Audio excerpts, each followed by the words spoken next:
हंसी उड़ावे लोग नहीं औरत को बस को, रो रो मारूनी घर भी भर दे दान बीतियो मारो। सदानंद मूर्ख छोड़े नहीं गढ़ सुना कियो दारू। अच्छा अच्छा गढ़ जो गढ़ जाने जाने सुना करेगी ये चीज। तो असी संगत में मत बैठो, भगड़ाओ तो सहजा पर वो दारू में ही बर्बाद चा। ब्यागने बियारी जो में वो गड्ढा में जागर नौबत बाजती हो छती सुराग। अरे वैगर सुना पड़े जा बैठन लगा काग कागला बैठे तो जब सतगुरु कहते हैं कि बोलो और विचार के बोलो, किसी को दुख मत दो, किसी के संतान नहीं है कहेंगे तो बाज लोग उसकी जिंदगी में वो पूरा शरीर का अंत हो जाएगा लेकिन उस कांटों को भूलेगा नहीं वो। ऐसी आत्मा को दुखाओ मत, ये गलत बात है। ऐसा शब्द बोलना ही गलत है।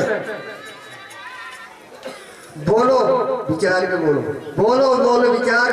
अरे बैठो टोर सवार संगत करो, सत्संग में बैठो, बड़ा बुढ़ा की संगत करो, जिसो आप उतारो, अच्छी शिक्षा लो,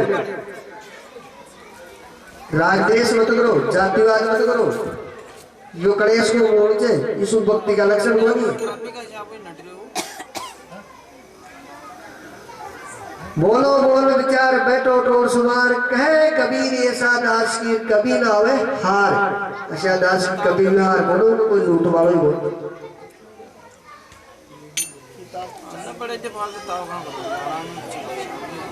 शब्द शब्द सब कोई कहे शब्द न जाने बोल।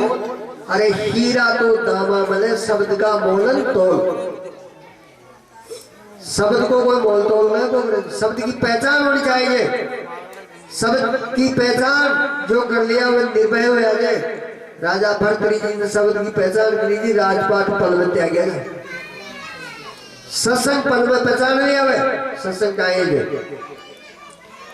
मेरा भाई शब्द की पहचान करेगा, जहर का प्याला ना व्रत करेगा, लेकिन वो जहर को प्यालो वो पहुंचो जी विष वो पहुंचो, जहर को प्यालो वो तो जे राणा जी अनेक प्रकार का करवा शब्द बेचा जानो अमृत कर पी जाओ जी, कोई बात को ना अपन आप लोग रस्तोदार लो वो तो जहर वो पहुंचो जहर जहर न पी जाओ तो मर जाओ जा तुम वो जहर जो तो अच्छा जहर की बात है। शब्द शब्द सबको एक है, शब्द न जाने बोल। अरे हीरा तो दामा मिले शब्द का बोलन तोड़। शब्द की पहचान करवा की बात है। एक शब्द अशोच है, एक शब्द से पूरी जिंदगी भी बर्बाद हो सकती। एक शब्द में जेल में जा सकते, पूरी जिंदगी बर्बाद कर सकते। एक शब्द अशोच है जो जन्मा जन्म तार उद्धार करा सके जीव। एक शब्द ईश्वर है आज पूरी आसीन तहसील से दुश्मनी हो सके।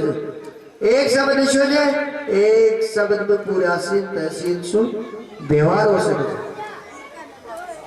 तो सदगुरु कहते हैं कि रास्ता ऐसा पकड़ना चाहिए जिससे अपना भी कल्याण हो और दूसरा का भी कल्याण हो।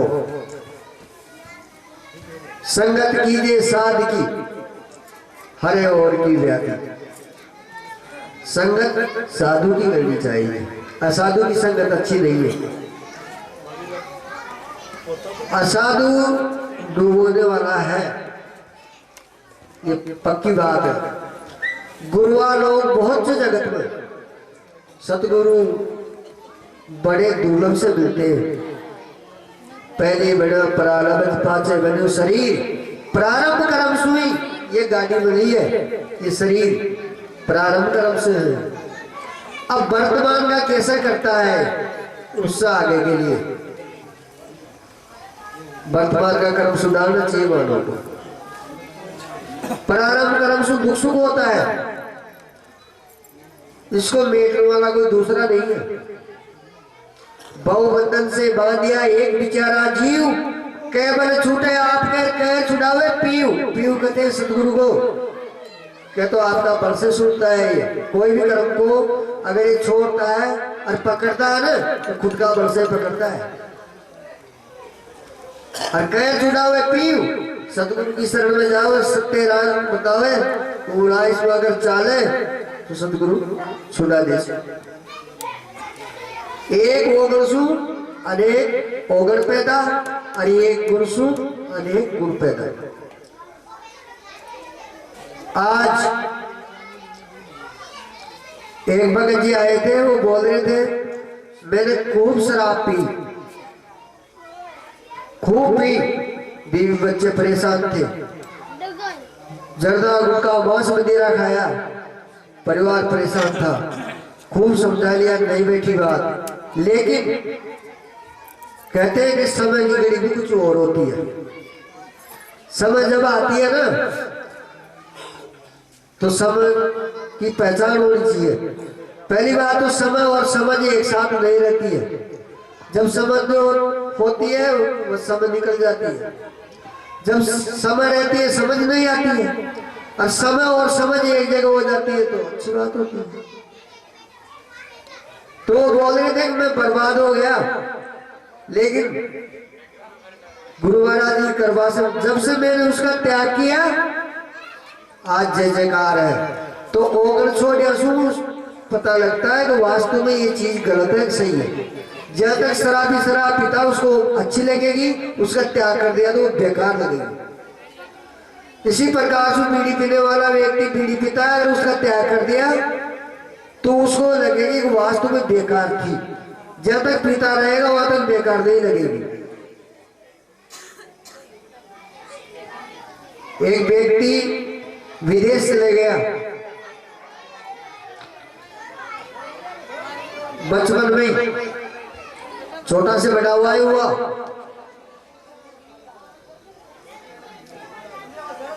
जब उनकी 30 साल की उम्र हुई तो वहीं शादी कर लिया। शादी कर लिया तो वो हिंदू था और मोहम्मद की बच्ची से शादी कर ली उन्होंने। शादी किया, कुछ दिन के बाद में गांव आए तो बोले कि मैं हिंदू हूं, बाहर तो राम की चर्चा है, अगर मेरे साथ चलेगी तो मैं कहूंगा जैसे रहना पड़ेगा और बोलना पड़ेगा।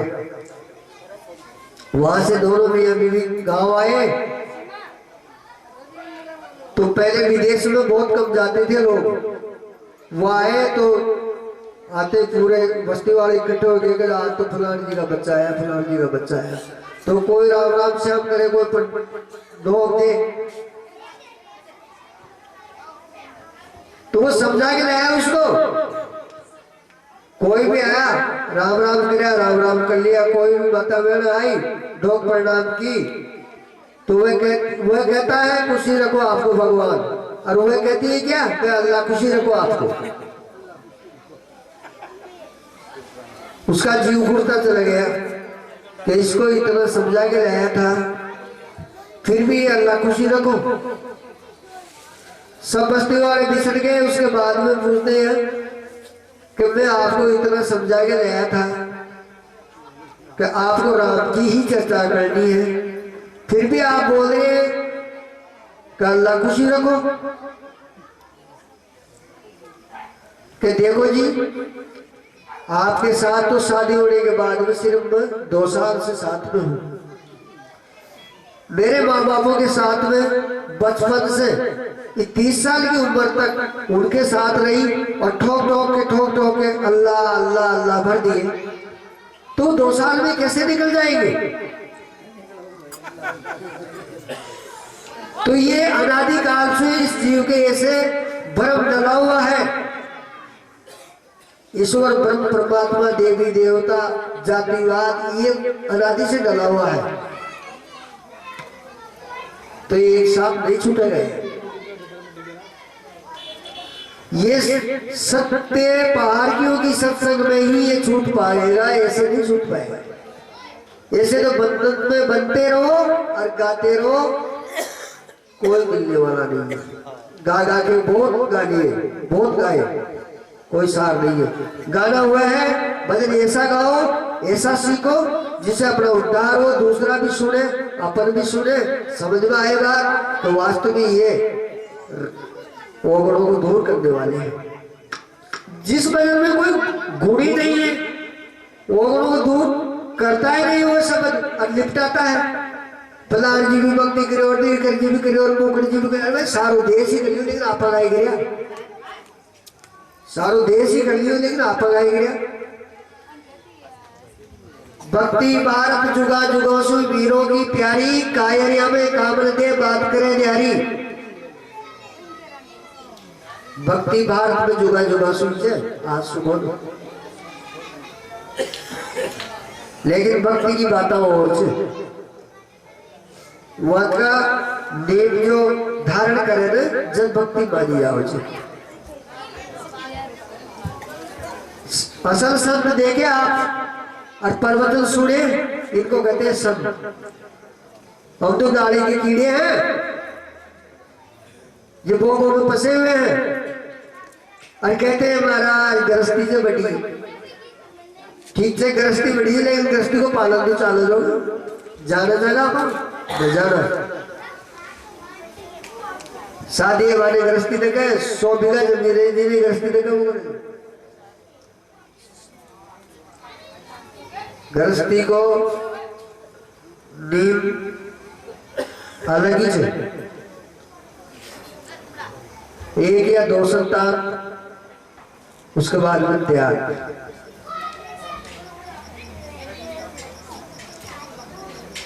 गृहस्थी का लक्ष्य नहीं, गृहस्थी भक्ति का लक्ष्य नहीं।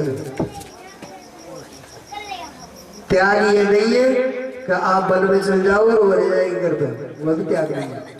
स्वभाव का त्याग, कर्म का त्याग, त्याग उसको कहते हैं। मनवा आप तीर हो जा रहे, जन्म जन्म का पाप की एड़ा सत्संग सिद्ध हो जा रहे। तो आत्मा का भोजन संतों के पास में मिलता है, शरीर का भोजन तो मिल जाता है, सबके पास ही मिल जाता है शरीर का भोजन, लेकिन आत्मा का भोजन सतगुरुओं के पास ही मिलता है, किसी की बस की बात नहीं। और परोपकारी बनना भी किसी की बस की बात नहीं है।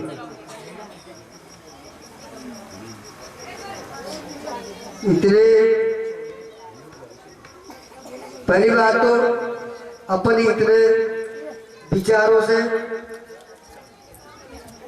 और अपना भाव था, तब आज भागीरथ जी ने, लादूराम जी ने ये सत्संग रखा। किनके लिए? उनके खुद के लिए नहीं, अपन सबके लिए। आप लोगों को धन्य है जो इस सत्संग की आप ही तो शोभा उठाते हो।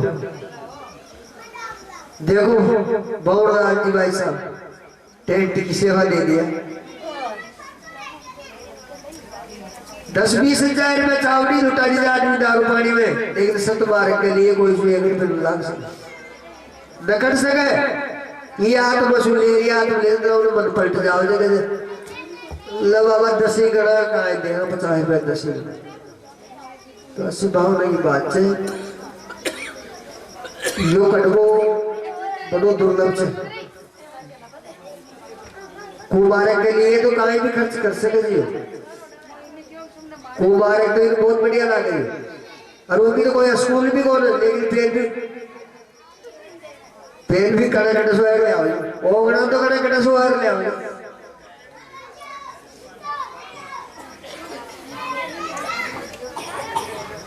तो यह बात है, बहुत ज्यादा बोल गई मैं, आपसे समझ आओ। बोले सतगुरुदेव की।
सिखाया नर्तन झूठाए काज उठाया नर्तन झूठाए काज उठाया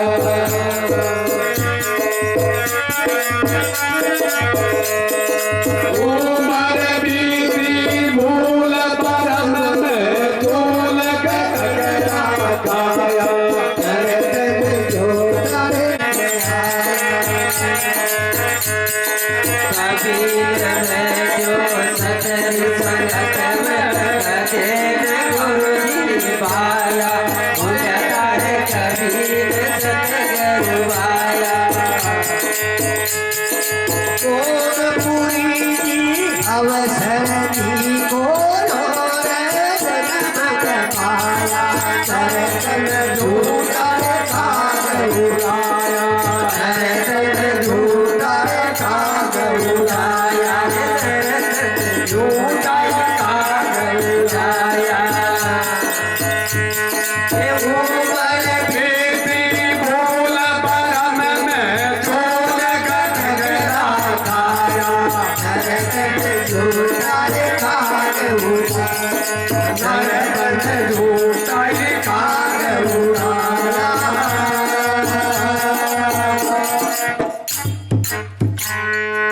बोले सत्य गुरुदेव की जय हो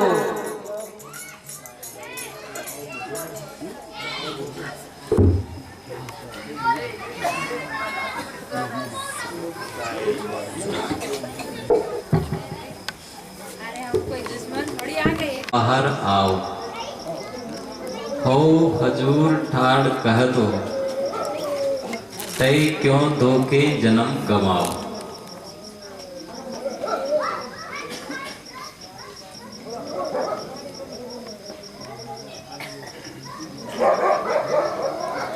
प्रकृति का ये सिद्धांत है कि वो कभी भी छोटा लक्ष्य बनाने के लिए निर्देश नहीं देती। हर मनुष्य को कहते हैं कि महान लक्ष्य बनाओ और उसकी प्राप्ति के लिए जीवन अर्पित करो।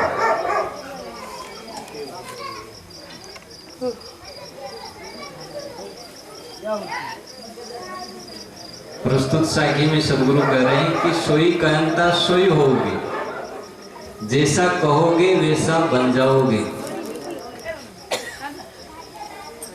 ते निकरी न बाहर आओ, क्यों नहीं हो रहे हो? नकारात्मक भावनाओं से निकल के बाहर नहीं आ रहे। तुम कौन हो हुजूर ठाड़ कहत हो, तुम हुजूर हो। मैं खड़ा रह करके एकदम चैलेंज के साथ कर रहा हूं कि तुम हुजूरों के हुजूर हो, भगवानों के भगवान, देवताओं के देवता। तो फिर ते क्यों धोखे जन्म गवाओ, जन्म को क्यों धोखे में खो रहे हो? ये सदगुरु कबीर की चैलेंज के साथ कई भी बात है। पुकार के, ललकार के, एकदम दम ठोक के कहते थे सदगुरु कबीर।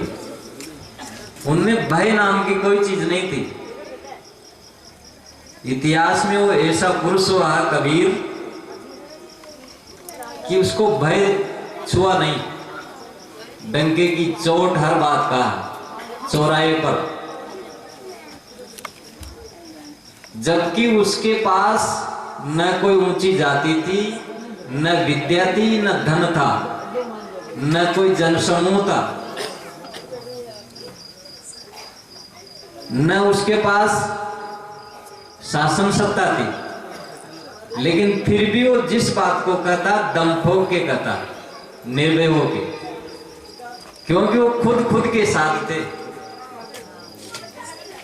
तो फिर सब उनके साथ आ गए। आज कबीर के साथ पूरा संविधान खड़ा है। कबीर की बात संविधान में लिखित होकर के कानून रूप में हमारे सामने है।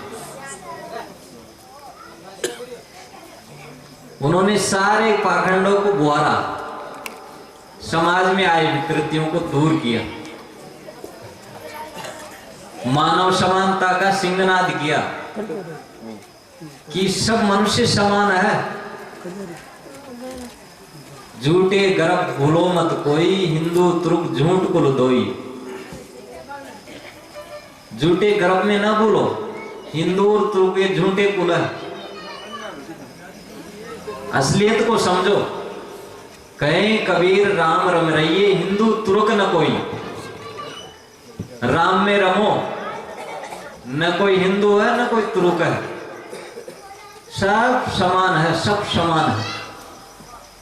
न ऊंचा न नीचा, सब समान है। ये समतावादी भावना सदगुरु कबीर ने अपने विचारों के द्वारा, अपने व्यवहार के द्वारा, अपनी कथनी करनी रहने के द्वारा समाज में संप्रेषित किया। उनके पीछे संतों की एक वाहनी निकली, उन्होंने भी यही राग अलापा, मानो मानो समान है। सभी को मोक्ष के पथ में आगे बढ़ने का अधिकार है। लोग दबा रहे थे कि तुम नहीं बढ़ सकते हो, तुम भक्ति नहीं कर सकते हो, तुम मंदिर नहीं जा सकते हो, स्त्री का तो कल्याण ही नहीं हो सकता, ऐसी बातें कही जा रही थी। सदगुरु ने कहा, जो तू ब्राह्मण ब्राह्मणी को जाया और राह दे कायन आया। अगर तू ब्राह्मण का जाया है तो दूसरे रास्ते से क्यों नहीं आए? जिस रास्ते से शूद्र पैदा होता उसी से तुम भी पैदा हो गए। तो मेरी दृष्टि में बराबर है दोनों, क्योंकि प्रकृति अगर भेद करती तो समझ में आता बात।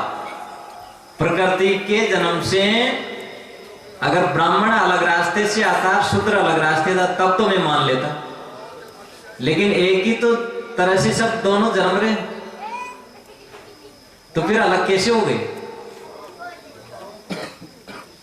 आज हमको एक मुसलमान भाई मिला सुबह उधर, तो उन्होंने कहा कि कोई भेदभाव नहीं है, ये तो जो राजनेता लोग हैं ये भेदभाव डालते हैं हिंदू मुस्लिम का। सभी के तो एक ही खून है, एक ही मनुष्य, सब वही बात बताते हैं। हमारे लोगों में जो फकीर होते हैं वो भी आप जैसी बात करते हैं, और आप भी हिंदू में वही बात करते हैं। मूलतः बात वही है, लेकिन समझने का फर्क क्यों ज्यादा? अहंकार के कारण। अहंकार इस तरह से आदमी को भटका देता है कि वो जमीन पर पैर नहीं रखने देता, आदमी सीधे मुंह बात नहीं करने देता।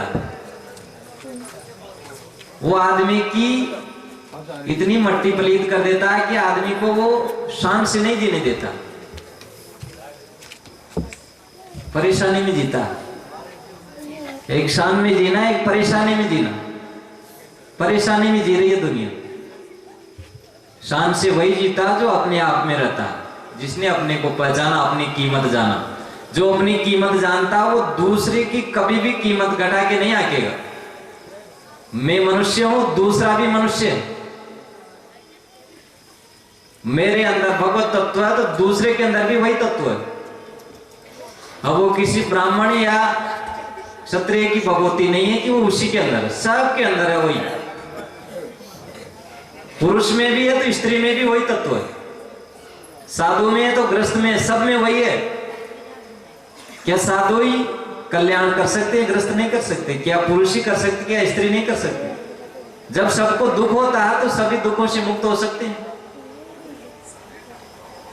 सबको सम्मान चाहिए, सबको प्रेम चाहिए। तो इसके लिए साहब कहते हैं कि क्या करना है? तुम हुजूर हो, तुम भगवान हो, ये समझो। तुम्हारे से दूर नहीं है तुम्हारा लक्ष्य, वो तुम खुद हो। अपने आपको पहचानो, अपने को सम्मानित करो, अपने को कभी अपमानित ना करो। हम अपने को अपमानित करते रहते हैं, मैं ऐसा हूं, मैं वैसा हूं, मैं कुछ नहीं कर सकता हूं, मैं छोटा हूं, मैं। आप बादशाह हो। स्वामी रामतीर्थ अपने को बादशाह कहते थे। वो वेदांत के बहुत बड़े प्रचारक हुए हैं। स्वामी विवेकानंद के समान उन्होंने विदेश में अमेरिका इत्यादि में वेदांत का डंका बजाया। वो अपने को क्या कहते थे कि मैं बादशाह हूं, राम बादशाह कहते थे अपने। एक बार जब विदेश से वो आ रहे थे तो भारत का जो वायसराय था वो भी उसी जात से आ रहा था, लार्ड जिसको कहते हैं।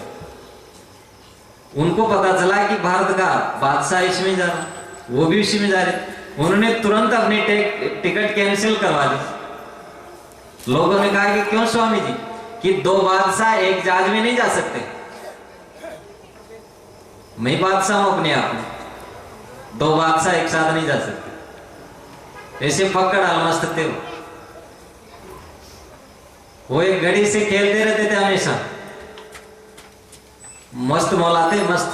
उनको कोई गाली निकालता था तो खूब हंसते थे वो, कभी दुखी नहीं होते थे वो, हमेशा प्रसन्न। वो एक घड़ी से खेलते रहते थे तो उसी को देखते रहते जब उनकी मौज होती। उनसे एक बार किसी ने पूछा कि स्वामी जी कितना बजा इसमें घड़ी में, तो उसकी तरफ देखे, पूछने वाले की तरफ, और वो फिर घड़ी की तरफ देखे और गंभीर मुद्रा में बोले कि 1 बजा, जबकि उस समय 1 बजे का टाइम नहीं। तो उसने, पूछने वाले ने कहा कि स्वामी जी आप जब भी कहते हैं 1 ही बजाते रहते हैं। उन्होंने कहा कि राम की घड़ी में सदैव 1 ही बजता है, दुनिया की शक्ल में 12:30 बजे रहते हैं,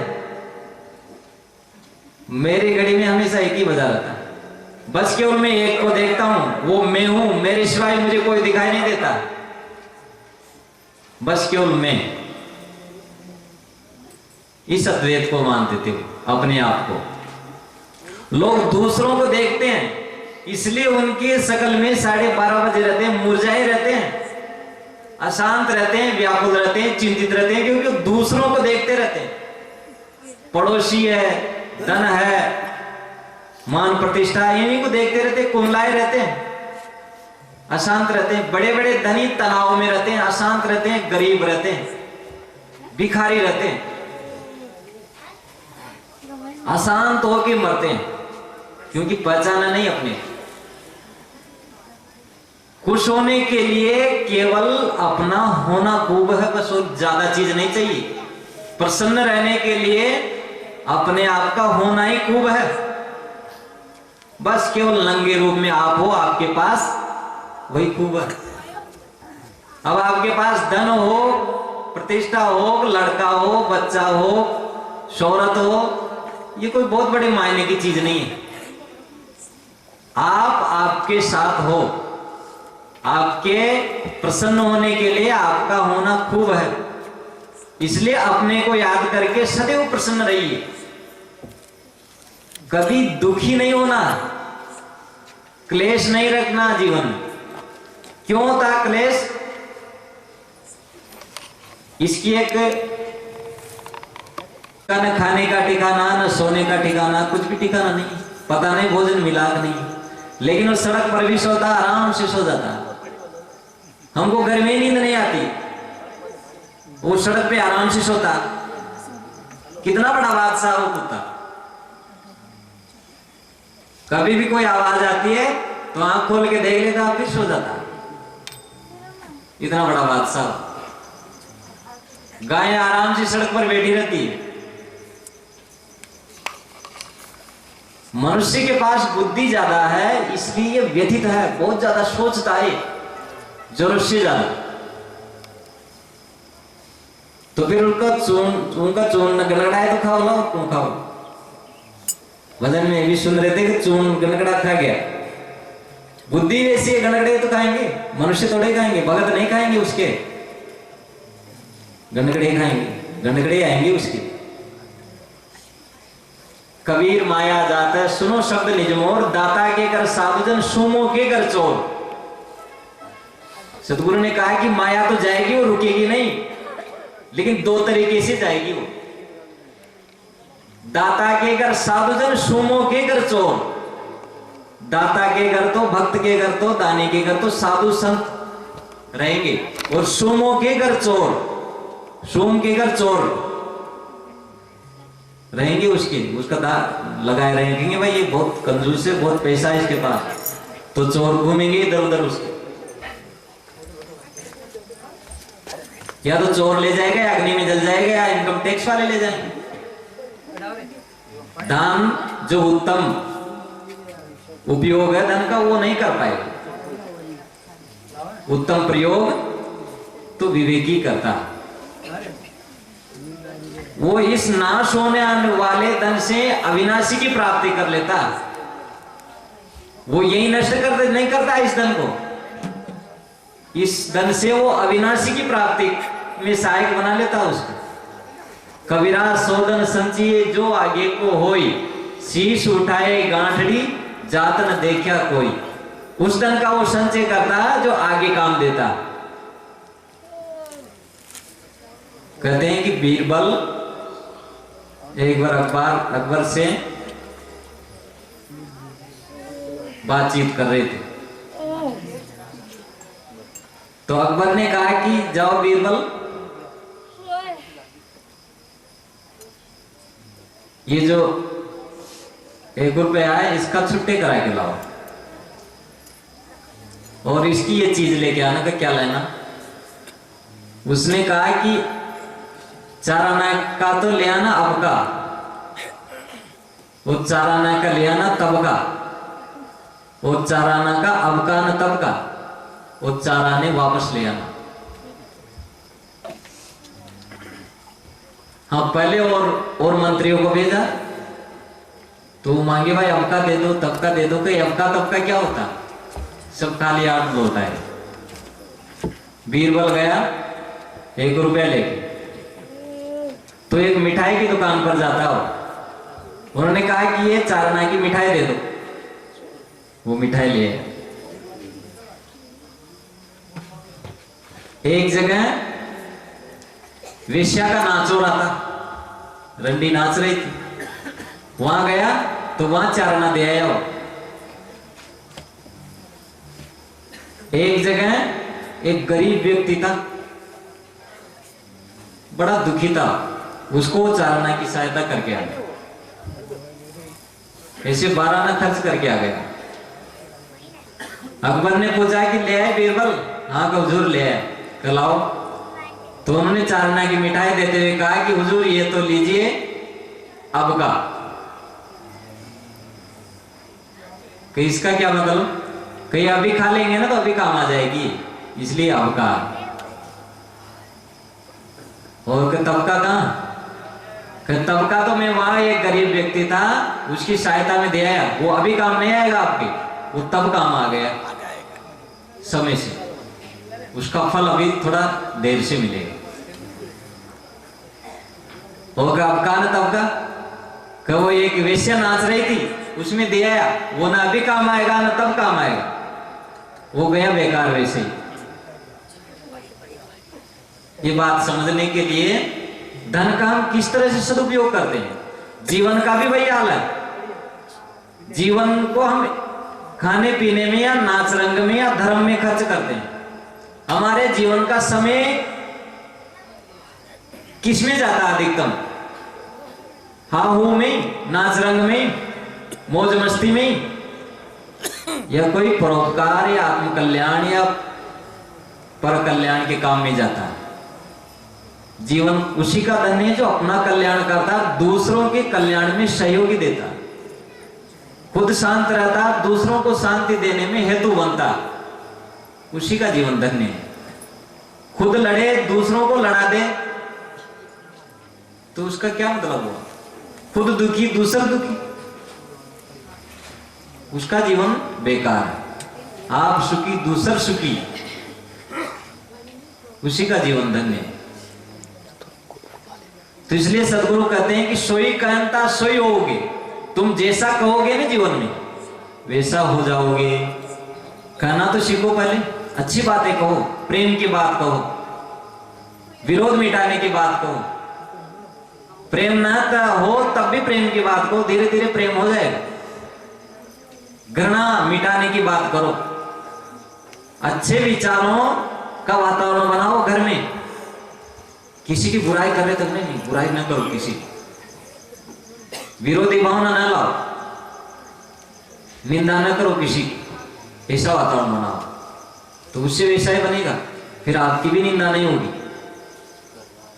कोई भी घर में आए तो सम्मान करो, इसका सबका सम्मान करो। घर में कोई भी आए तो सम्मान की नजरों से देखो उसको, आपसे मिलकर कोई भी अपमानित महसूस ना हो, सम्मान भरत दृष्टि से सबको देखो और उसको ऐसा लगे, ये ध्यान दो, जब भी मिले कोई आपसे तो उसको ऐसा लगे कि मैं भी महत्वपूर्ण व्यक्ति हूं, मैं कोई वीआईपी आदमी हूं, ऐसा लगे आगे वाले को। ऐसी विचार दो, ऐसी भावना से ऐसा व्यवहार करो।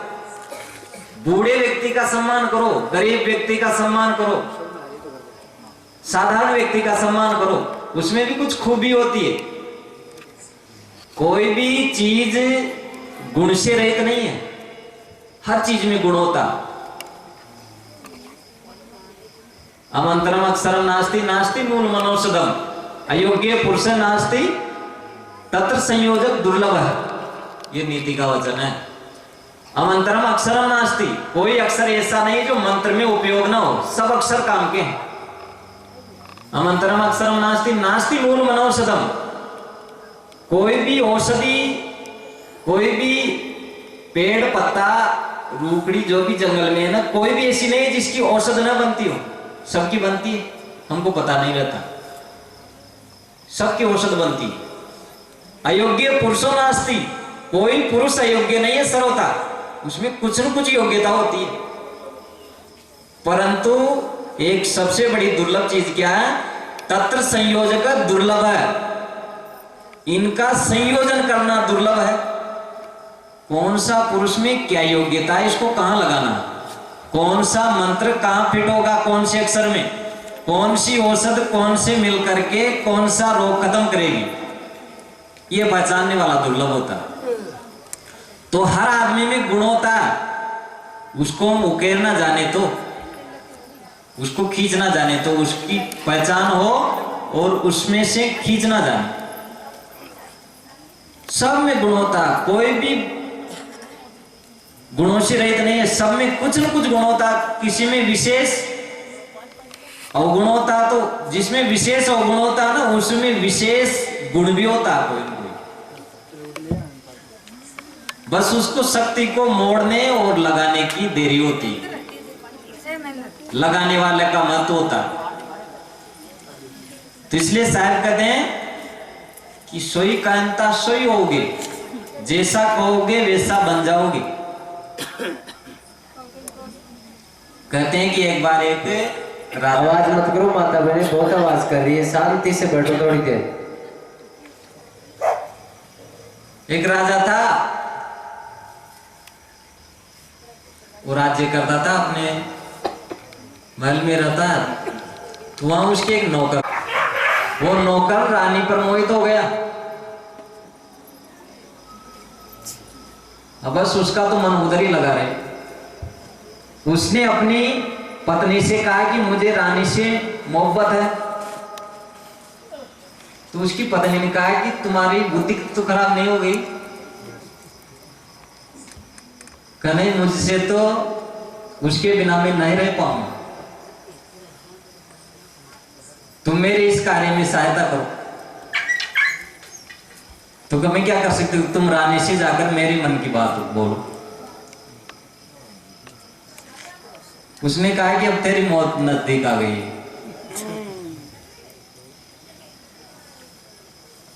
लेकिन उसने कहा कि ठीक है, पति की इच्छा पूर्ति करना मेरा धर्म है, भले आपकी इच्छा ही गलत है, लेकिन आप कह रहे तो मैं आपकी बात रानी तक पहुंचा दूंगी। तो रानी से जाके कहते कि मेरे पतिदेव आपको चाहते हैं, आपसे प्रेम करते हैं। रानी समझदार थी, गंभीर थी, उसने कहा कि अच्छा बहुत बढ़िया बात है, उससे कह देना तुम्हारे पति से जाकर के कि 6 महीने तक तपस्या कर लेगा ना अगर, तो मैं उसको मिल जाऊंगी। तो उसने वैसे ही जाके कह दिया कि रानी क्रोधित तो नहीं, और उसने ये कहा कि 6 महीने अगर तपस्या कर लोगे ना तो मैं फिर उससे शादी कर लूंगा। तो ये बात वो उछल पड़ा कि 6 महीने में तपस्या कर लूंगा। तो डट पड़ा तपस्या में। नगर के बाहर एक तालाब था, तो वहां जाकर एकदम तपस्या में तल्लीन हो गया। अब एकदम बोलता भी नहीं किसी से और बिल्कुल तपस्वी बन गया। आंखें बंद करके बैठ जाए, कोई जाए देखो तो धीरे धीरे प्रसिद्धि बढ़ती। तपस्या में प्रसिद्धि बढ़ती है, तपस्या करता है ना कोई तो प्रसिद्धि बढ़ती है। तो धीरे धीरे बात रानी तक पहुंच गई कि एक तपस्वी है, एक जंगल में जो हमारे तालाब है उसके किनारे बैठा, बहुत बड़ा तपस्वी, बोलता भी नहीं, बहुत लोग आते हैं। रानी साहिबा आप भी चलिए। तो 6 महीने के बाद उसके बाद पहुंची, तो रानी भी उसके दर्शन करने गई। तो देखती है वहां पर कि वही है ये तो हमारा नौकर। तो वहां जाकर प्रणाम करके कहती है कि अब मैं आपके सामने तैयार हूं, मैं आपकी हूं। तो तपस्या करते हुए कहता है नौकर कि अब मैं आपका नौकर नहीं हूं, आपने मेरा जीवन बदल दिया। अब मुझे इस तपस्या में इतना आनंद आया कि अब मुझे किसी में आनंद नहीं है। अब मेरी सारी इच्छाएं खत्म हो गई, न मुझे रानी चाहिए न पत्नी चाहिए, कुछ नहीं चाहिए। अब मुझे वो चीज मिल गई इस 6 महीने में कि मेरी सारी इच्छा वासना खत्म हो गई। तो पहले तो झूठ मोटी किया था वो, लेकिन करते करते करते उसको इतना आनंद आया कि फिर वो सत्य में बदल गई। तो इसलिए कहा जाता सोई कहता सोई होगे। आप झूठ मोटी अच्छी बात कहो, धीरे धीरे धीरे धीरे वो सत्य में तब्दील हो जाएगी। कहते रहो, सोचते रहो, तो फिर आपके खटका रहेगा कि मैं कहता ही हूं, करता तो हूं ही नहीं। तो फिर आपको चलने के लिए बाध्य होगा सत्य पर। तो इसलिए अच्छा कहो, अच्छा सुनो, अच्छा बोलो, अच्छा करो, तो उससे जीवन अच्छा बन जाएगा। अब इसमें कारण क्या होता है, फिर हम उल्टा सोच लेते हैं, ये नहीं होगा रे, हम ऐसा नहीं कर पाएंगे। तो इसलिए साहब कहते हैं कि ते निकरण बाहर आओ, निकल के बाहर आओ नकारात्मक भावनाओं से। नकारात्मक भावनाएं पीछे धकेल देती है, वापस कमजोर कर देती है उत्साह। उत्साह कमजोर नहीं होना चाहिए, बढ़ते रहो। जो आपका लक्ष्य है उसमें बढ़ते रहो, उसमें विघ्न बाधाएं भी आएगी, आप बढ़ते रहो, आपको मिलेगा। लक्ष्य में एकम निश्चिंते तथैव मन एकाग्र करो, संयमेन सिद्धंति शीघ्रम सिद्धि प्रेक्षिते। महाभारत में जब लक्ष्य भेद की तैयारी करते हैं कौरव पांडव, तो सब लक्ष्य भेद रहे थे। द्रोणाचार्य पूछ रहे थे एक एक को, वो लक्ष्य जो बनाया गया था चिड़िया, तो द्रोणाचार्य सबको जो क्या दिखाई दे रही है, दुर्योधन कहता है कि नीम के पत्ते, उन्होंने कहा था बैठ जाओ। युधिष्ठिर से क्या दिखाई दे रही थी, चिड़िया, तो तुम भी बैठ जाओ। अर्जुन से पूछे क्या दिख रहा, अर्जुन ने कहा कि चिड़िया की आंख। चलाओ बाण, तुरंत चलाया, लक्ष्य भेद कर दिया। उसी समय श्लोक वहां पर कहा गया, लक्ष्य में एकम निश्चिंते तथैव मन एकाग्र कुरु, संयमेन सिद्धंति शीघ्रम सिद्धि प्रेक्षते। सिद्धि कैसे प्राप्त होती है, पहली बात है लक्ष्य निश्चित करो।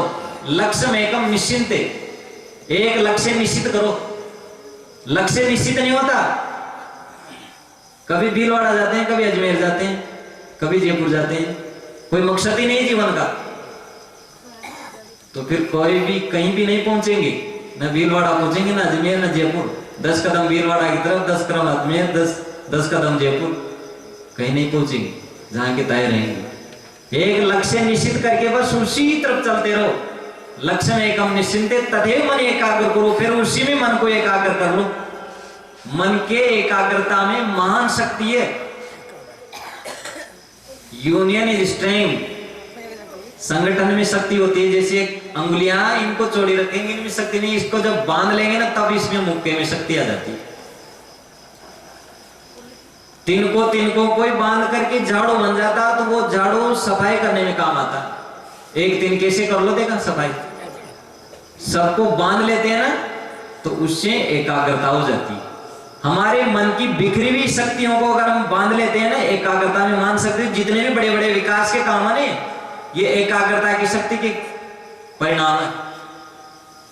न्यूटन एक बहुत बड़ा वैज्ञानिक था, उनसे किसी ने पूछा कि आपने सर ये इतनी उपलब्धि इतने आविष्कार कैसे कर लिए? उन्होंने एक ही शब्द कहा था, दूसरा न सोचकर। मैं दूसरा सोचता ही नहीं हूं, दूसरा क्या कर रहा, पड़ोसी क्या कर रहा, बस केवल मैं तो वही सोचता हूं जो मुझे करना। हम क्या दूसरे को देखते रहते हैं, पड़ोसी क्या कर रहा, दूसरा साधु क्या कर रहा, दूसरा भगत क्या कर रहा, माता क्या कर रही, पिता क्या कर रहा, पत्नी क्या कर रही, तो दूसरों को देखते ही रह जाएंगे। अपने लक्ष्य में इतना तल्लीन हो जाए कि बाहर से बिल्कुल बेभान हो जाए। वाचस्पति मिश्र हुए हैं एक, वो इतने लिखने और पढ़ने में तल्लीन रहते थे कि 20 साल हो गए थे उनको लिखते पढ़ते, उसकी पत्नी का मुख नहीं देखे। तो एक दिन वो पढ़ते पढ़ते उनका दीपक बुझ गया था, तो उनकी पत्नी दीपक जलाने आए तो ऊपर देखे तो उसके सिर में सफेद बाल आ गए थे। वो देख के आश्चर्य की,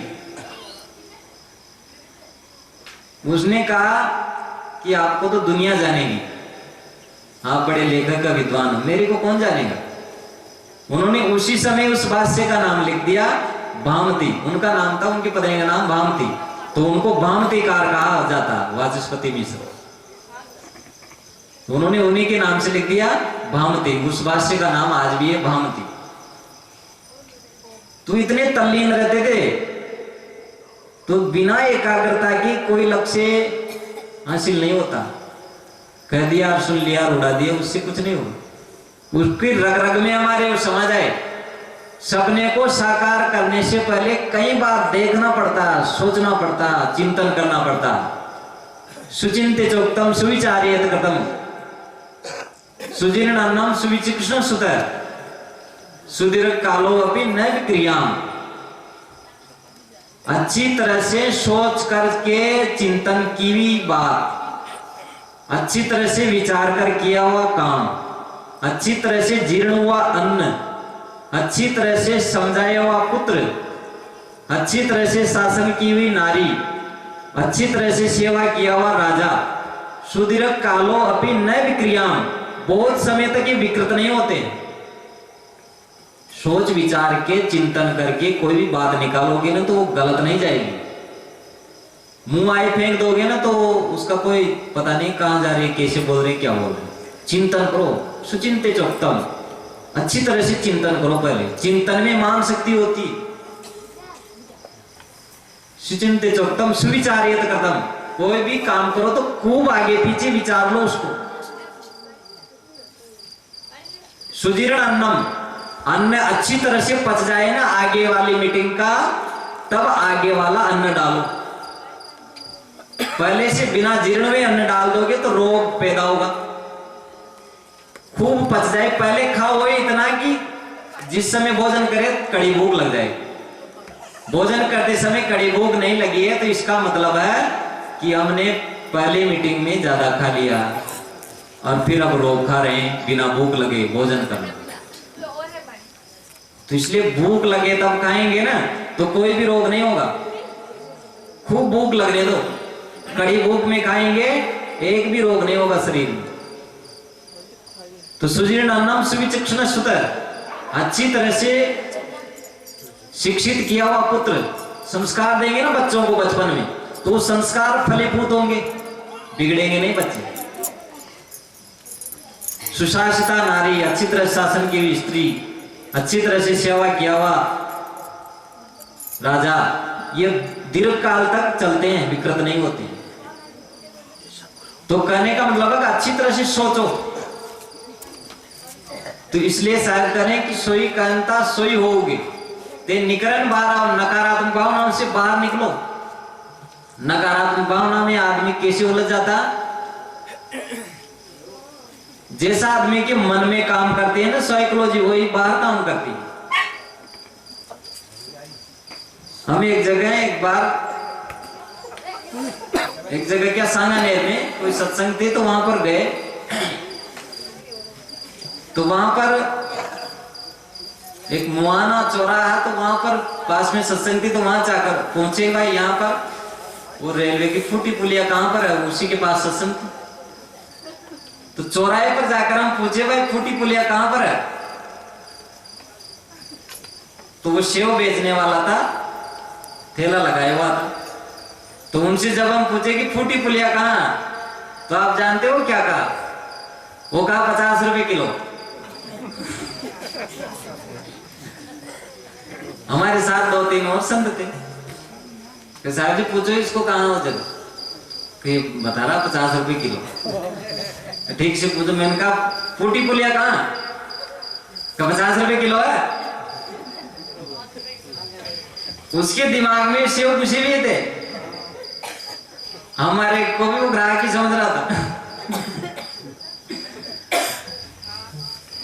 तो इससे समझ लेना चाहिए हम भी वैसे ही हैं। हमारे दिमाग में जो होता है ना बाहर वही दिखता।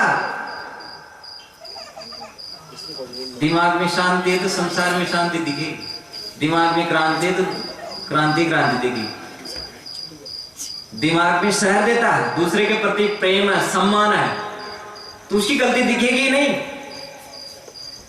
उसमें हमेशा एक गुण दिखेगा।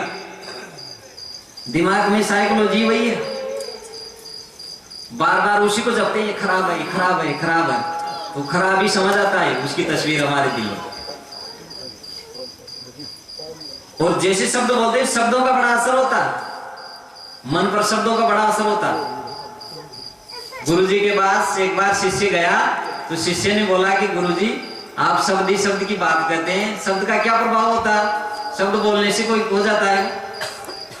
उन्होंने कहा कि इसको प्रैक्टिकल करके समझाना होगा। गुरुजी जहां रहते थे पास में गुफा थी, पहाड़ था। उस गुफा का जो दरवाजा था वो थोड़ा सकड़ा था, उसमें बैठ के वो ध्यान साधना करते थे। तो उन्होंने कहा गुरुजी ने कि तुम जाओ, पानी ना पिलाओ बेटा, अभी रुको, बैठ जाओ, तुम भी सुनो, थोड़ी देर भजन चले तब सुना देना। प्रवचन में थोड़ा डिस्टर्ब होता, भजन में चल जाता। तो उन्होंने कहा कि शब्द का असर कैसे पड़ता है मन पर? तो उन्होंने ये बोला कि तुम एक प्रयोग करो, मैं कहूं जो तुम इस गुफा में बैठो 3 दिन। तो फिर क्या करना? तो बैठो, मैं कहूं जैसे करो। तुम बैठ के ऐसे करो, बस एक ही जप जपो कि मैं बैल हूं, मैं बैल हूं, मैं बैल हूं, मैं बैल हूं, मैं बैल हूं। 3 दिन तक इसी शब्द को जपो। तुम बैल बन जाओगे तीसरे दिन निश्चित रूप से, कि ये हो ही नहीं सकता, कहने से कैसे बन जाएंगे? करके तो देखो। हाँ कर लेंगे। वो बैठा उस गुफा में और बस यही मंत्र जपने लग गया, मैं बैल हूं, मैं बैल हूं, मैं बैल हूं, मैं बैल हूं।